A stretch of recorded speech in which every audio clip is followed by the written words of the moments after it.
Donc quand tu te mets à quelqu'un, quel est le projet de vie? Qu'est-ce que vous voulez construire? Parce que, écoute-moi, les bébés, je t'aime moi non plus, là, c'est une date de péremption. À un moment donné, ça n'a plus le même goût. Je t'aime, ça devient une norme du foyer. Ce n'est plus aussi spécial que pendant les premiers jours. Et à un moment donné, je t'aime n'a plus son poids. Ce qui va avoir son poids, c'est les idées que tu vas apporter pour le projet. Ce qui va avoir son poids, c'est le rôle que tu joues à mes côtés. Ce qui va avoir son poids, c'est ta manière de me conseiller. Ce qui va avoir le poids, c'est ta manière de me consoler. Ce qui va avoir le poids, c'est la manière dont tu vas m'encourager quand je serai découragé. Ce qui va avoir le poids, c'est la manière dont tu vas me dire, chérie, ça va aller, demain c'est un autre jour, Dieu va faire. C'est la manière dont tu vas me dire, bébé, c'est pas la peine d'aller chez les féticheurs ou bien d'aller dans des sectes mystiques. Allons-y jeûner, allons-y prier, Dieu va faire. La manière dont tu vas me parler, comment tu seras avec moi, comment tu m'encourageras dans mon ministère, dans mes affaires. C'est ça qui va faire qu'on va rester ensemble. Et ça ne regarde plus, je t'aime moi non plus, ça regarde ton importance à mes côtés. Et c'est là que des foyers échouent et des amis prennent le relais. Parce que bizarrement, là où tu dois être là aux côtés de ton mari, ce sont ses amis qui sont là. Donc il passe plus de temps dehors. Parce qu'après, il a besoin d'un after work. Il a déjà fait travail toute la journée de 7h à 17h avec des étrangers.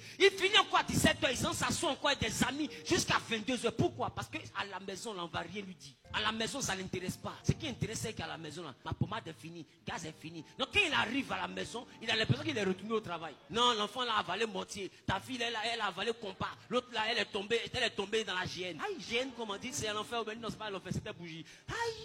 Et c'est des problèmes. Non, la maison n'est plus un endroit de repos. Alors il a besoin de se reposer dans Afterwork. Sinon, si là-bas à la maison, il y a son aide, elle va courir pour aller à la maison. Il va courir pour aller à la maison. Rappelle-toi, au début, quand vous étiez en train de dire, moi j'aime ça, puis lui aussi répondait, moi aussi j'aime ça. Est-ce que quelqu'un pouvait raccrocher le téléphone? Pendant que vous partagez les mêmes valeurs au téléphone, vous causez pendant 6 heures. Même il se lave, mais tu entends l'autre, tu joues, puis l'autre que tu entends là, mais c'est chic. Tu peux mettre des paroles dessus, ça devient une chanson. Tu joues, puis dans... C'est plus de l'eau l'entend chanter comme ça, l'amour en aveugle. Donne-moi le amen qui a déconseillé des ennemis.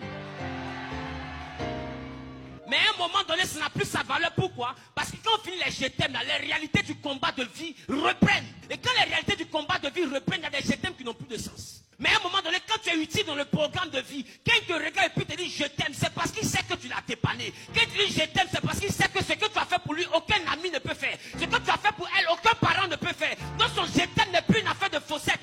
Son je t'aime, c'est que tu as la main que tu as envoyée pour l'enlever d'un problème. Son je t'aime, c'est que tu as l'aide que tu as envoyée pour le sortir de la boue. Son je t'aime qui entend te dire, c'est un je t'aime qui est rempli de sens. Parce qu'il sait où tu l'as enlevé. C'est un je t'aime qui est rattaché à la complicité. C'est un je t'aime parce qu'on est une équipe. C'est un je t'aime parce que si tu n'étais pas là, je ne sais pas comment j'allais faire, j'allais partir en prison. C'est un je t'aime parce que là où mes frères m'ont jeté, toi tu m'as ramassé. C'est un je t'aime parce que quand on a dit je n'ai plus de famille, tu es devenu ma seule famille. C'est un je t'aime parce que tu as prouvé. C'est ça la base. Et c'est ça qui va vous envoyer à tenir dans le temps. Sinon un matin, vous allez vous voir. Et puis c'est comme si vous ne vous êtes jamais aimé. Et dans son visage, tu vas voir la continuité de tes problèmes. C'est quand tu le regardes, c'est comme s'il est le bras allongé de tes problèmes. Il devient un nouveau problème à côté de toi. Et personne n'a envie de quitter le problème pour venir dormir à côté de problème.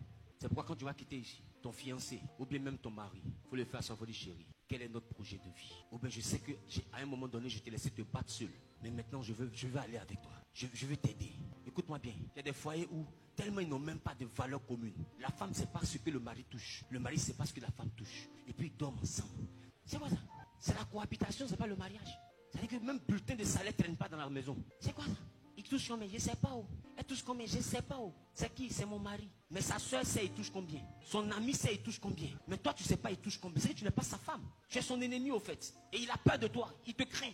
Et c'est parce qu'il te craint qu'il ne te dit pas. Sinon là où il a sa confiance, là, eux ils savent il touche combien. Mais toi il a peur de toi. Et beaucoup de personnes préfèrent investir à l'extérieur. Des fois leur mari ne sait pas. Femme ne sait pas pourquoi. Parce que le projet de vie là, il ne construit pas ça avec elle. Il doit avec elle, mais il ne construit rien avec elle. Elle doit avec lui, mais elle ne construit rien avec lui. Mais quand il va constater, ou bien quand il va constater que tu ne fais rien avec lui, la personne va s'asseoir seule et Satan va lui parler. Dans le monde des oppressions, qu'on voit tous les mercredis soirs. Et Satan va lui dire, tu vois, il dit, il est ton mari là. Mais quand il y a des décisions importantes, c'est dehors, ils s'en va les prendre. Tu ne sais même pas ce qu'il fait. C'est ta femme, non? Tu ne sais même pas ce qu'elle fait. Et puis un coup comme ça, il a tellement entendu des voix. Et quand il colle et puis il regarde ton comportement, il se dit que vraiment, c'est que c'est vrai. Et puis quand tu le vois, ou bien quand il te voit, tu commences à l'énerver.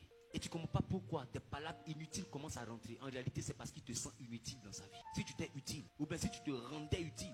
Écoute, ce n'est pas à ton partenaire de trouver ta place. C'est à toi de te faire une place. Joe, je suis dans une guerre. Je n'ai pas allé chez ta bourrée pour que tu t'asseyes. Quand on entend frapper ton frère au carrefour, là, tu ne viens pas demander une nouvelle. Donc tu ne vas pas venir dire, est-ce que tu m'as invité? Si je suis ton frère, quand on entend me frapper, je vais t'inviter.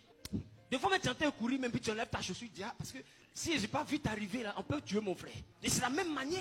Tu vois ton mari en train de se battre quelque part, il n'a pas besoin de venir te dire, tu sens que quand il est assis là, il est bizarre, ça ne va pas. Tu sens que depuis le 5, normalement, il paie le loyer. Là, on est arrivé le 8. Est-ce qu'il a besoin de te dire qu'il n'a pas l'argent? Il n'a pas besoin de te dire. Si tu es vraiment sa femme, tu sauras. Et puis ça va lui faire plaisir. Quand il va quitter le 8 soir au travail pour arriver. Et puis il dit, non chérie, j'ai payé le loyer. Et tu as payé le loyer, pourquoi? Je vais payer. Non, c'est pas grave. Tu n'as pas besoin de dire. Si on a dépassé le 5, c'est passé, c'est chaud. Mais toi, tu as laissé, on dépasse le 5, on dépasse le 8, on dépasse le 9, on dépasse le 10. Jusqu'à quand huissier vient vous réveiller, tu es couché comme si tu es morte. Et puis lui va se... Hey, Dieu. Dis à ton voisin, il faut t'inviter dans le combat de ton mari ou de ta femme. Dis à ton voisin, invite-toi. Tu apprends que quelqu'un lui a parlé mal, tu es énervé comme si c'est de toi on a parlé. C'est que quand il t'explique, tes narines ne se gonflent plus que pour lui. Il dit, mais pourquoi tu t'énerves? Mais sans t'insulter. C'est qu'on m'a insulté. Il ne te parle pas. Ok. C'est qu'il ne me parle pas.